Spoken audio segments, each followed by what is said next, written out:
It is deja vu all over again. Another game, another 20-point comeback victory Impossible. by the Knicks.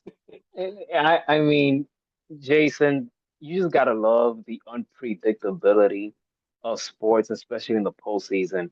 But when you're a lifelong Knicks fan, like the way we are, You're we don't tortured. expect that it's torture. This doesn't happen to us. So that's why Oh, we're laughing. oh, And I apologize, for all of you other diehard Knicks fans. and But people it's who just bet. hilarious. It's just hilarious. It's hilarious. But Yeah, this is. but it's Boston and it's the Knicks. It's New York. So Mhm. even though the Knicks are up 2-0, I don't care if they're coming back home. I still won't count out the Celtics out. But it's No, just you can't. amazing. It's just amazing, Jason. Jason Tatum, Jalen Brown, they're two guys. They disappear You didn't have a great again. game. No. They disappear again. But Mikal Bridges, Right into the fourth. Well, that was into the fourth quarter. He didn't make a shot for 3 quarters, and then he went berserk in the fourth quarter. So I was like, "What's going on here?" Like a very odd game, very odd. Couldn't score. I mean, the Knicks couldn't score. The Knicks only scored 13 points in the first quarter. I thought the game was over there, Mike. I'll be honest with you. I'll be like, "Yeah, this doesn't look good." And they just hung in there. They're down 20 points in the third quarter. I mean, usually a team that's defending champions, the Celtics on their home court, any team on their home court, usually that's a win for the home team.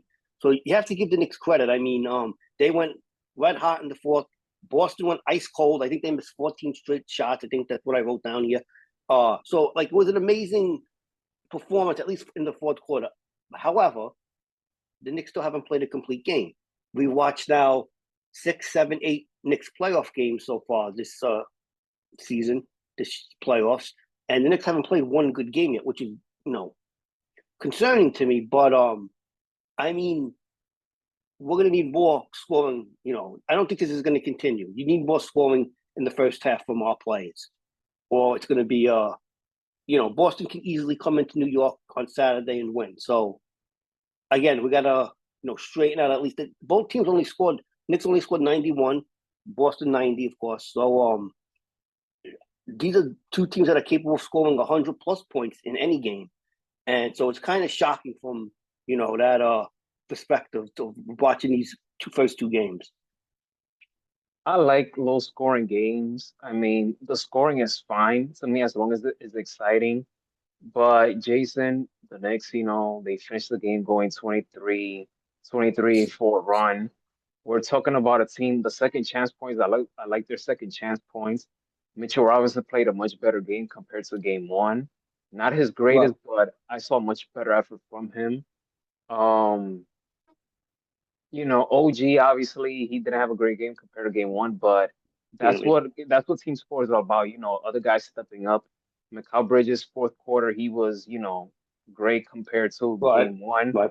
Josh Hart, Josh Hart is a walking double double. You gotta love and Right. respect No. the guy what he brings to the table. He led the Knicks with 23 points. Karl Anthony Towns he had 21 and 17. Um, and the next, Saturday at 3:30, game three, that crowd will be rocking. Like I said, if we thought that the ticket prices are gonna go up after winning game one, that's definitely gonna go through another stratosphere after winning game two.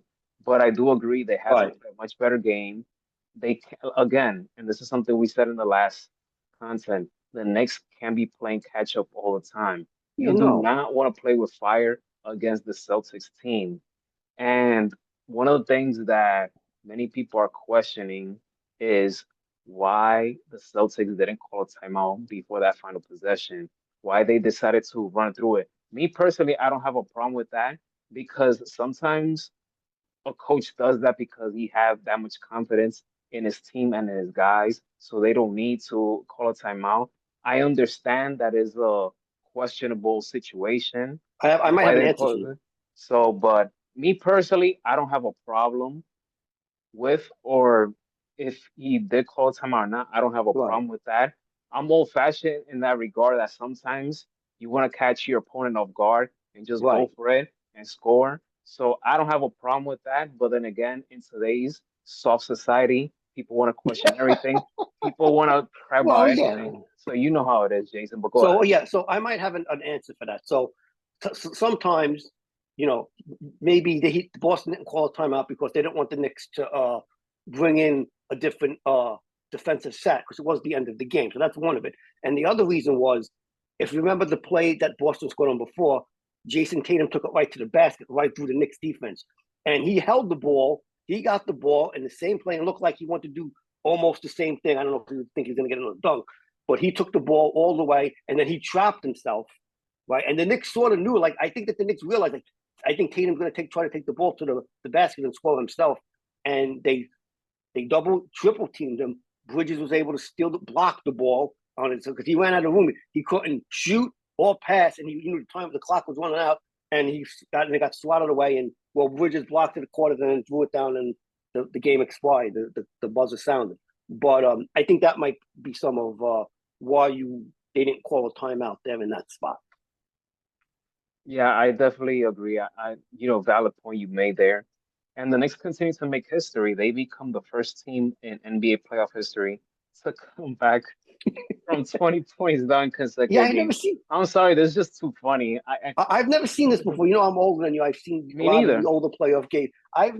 Back in the day, if you were up by 20 points, even in the regular season game, most of the time, 80% of the time, you won the game. Now, more in today's NBA, I don't know, maybe the players tire themselves out going up by that, because that's part of the theory that they tire themselves out, and then the other team gets hot, then you can't make a basket, none of the call whistles go your way, and here you go, you lose the lead in the game. The Knicks are up 2-0. The Knicks haven't smelled a conference finals since 2000, and that Yeah. was against the Indiana Pacers. The Pacers are up 2-0 against the Cavs. And it will be a funny Yeah. situation if they both play in a rematch of last year's semifinals. Obviously we know, and again, the Pacers are a good team. They're underrated, but I feel like last year they benefited from the Knicks injuries, and that's why they were able Right. to move Well, on. that was a huge factor. But that will be a very funny and interesting situation if both teams will meet up in the conference finals this year, because the last time that the Knicks went to the conference finals was in 2000 against the Right. Pacers, in which that damn Reggie Miller made me cry at the age of 8, 9 years old when he made those 3 pointers Well, it in Game happens. 6. Yeah. Yeah, Well, yeah, but and this was my first full season watching the NBA, so I took that oh, Knicks okay. loss to the heart as a kid. So, but Well, yeah, great yeah. memories, great memories. That was 25 years ago. You had the But Yankees, though. again, I mean, Jason, yeah. But again, Jason, like I said, these are the Knicks, and this is Boston. I'm not gonna get ahead of right, myself. There's right, still a lot of basketball left. right. Because if Boston comes into the Garden and wins game 3 in Saturday, it's going to change. It's going to change the tune of this. Then the Knicks will be on their heels. And real quick, I want to mention again, this has been a physical game. 2 was another physical game, and the Knicks had some valid arguments early, especially in the first quarter, where they felt like they were being Brunson and Cat were feeling they were being tough. There was a lot of arguing with the referees, but it worked its way out in the end. But again, there's a lot of stuff not being called. Like, I watch games after this. It's not the only game I watch. I watch the next game, and anything to the basket that's even remotely physical, they call a foul. And that's not the case with the Knicks in Boston, and it wasn't the case with the Knicks in Detroit last week either. So that's something to look for in maybe game 3. Maybe they call it a little different again. Maybe they send more people to the free throw line.